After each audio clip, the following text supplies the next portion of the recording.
Guys, mga ka-reels, ayan na nga, nagbaid siya og sundang kay mga ahoy daw mi.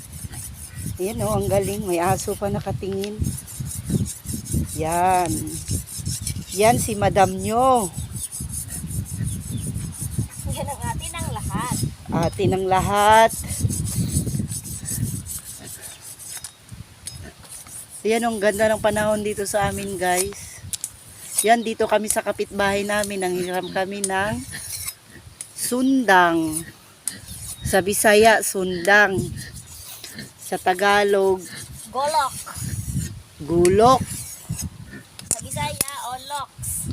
Yan mga guys, dito kami sa kapitbahay namin. Oh, ang ganda ng kubo nila. Itong bahay nila, yan. Wala kasi kaming magawa doon sa bahay guys, kaya pumunta kami dito.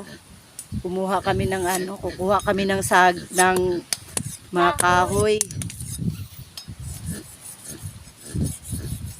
Baka mag-ingani no, magbahain ka. Ayan no. Tingin ka naman dito. Yan. Babush, mamaya update namin kayo pag kumuha na kami ng kahoy.